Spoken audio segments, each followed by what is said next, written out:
Hello everyone, কেমন আছো সবাই? আমি মিষ্টি নিয়ে চলে এসেছি আজকে একটু রেসিপি নিয়ে।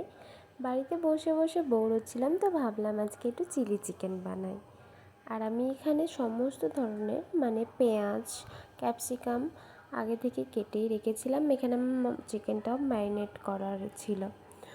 আসলে সব সময় তো সময় হয় না রান্না করার, তাই যখন বাড়িতে থাকি তখন একটু ইচ্ছে হয় রান্না করতে। আর এখানে আমি পকোড়াগুলো ভেজে নিয়েছি, তারপরে পেঁয়াজ, ক্যাপসিকাম, টমেটোগুলো তেলে দিয়ে দিয়েছিলাম। একটু ভালো করে কষে নেব।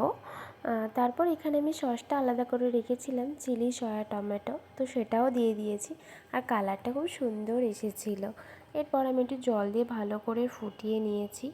আর এরপর চিকেনগুলো দিয়ে ভালো করে নাড়াচাড়া করে কিছুক্ষণ পর গরম মশলা দিয়ে আমি নামিয়ে নিয়েছিলাম।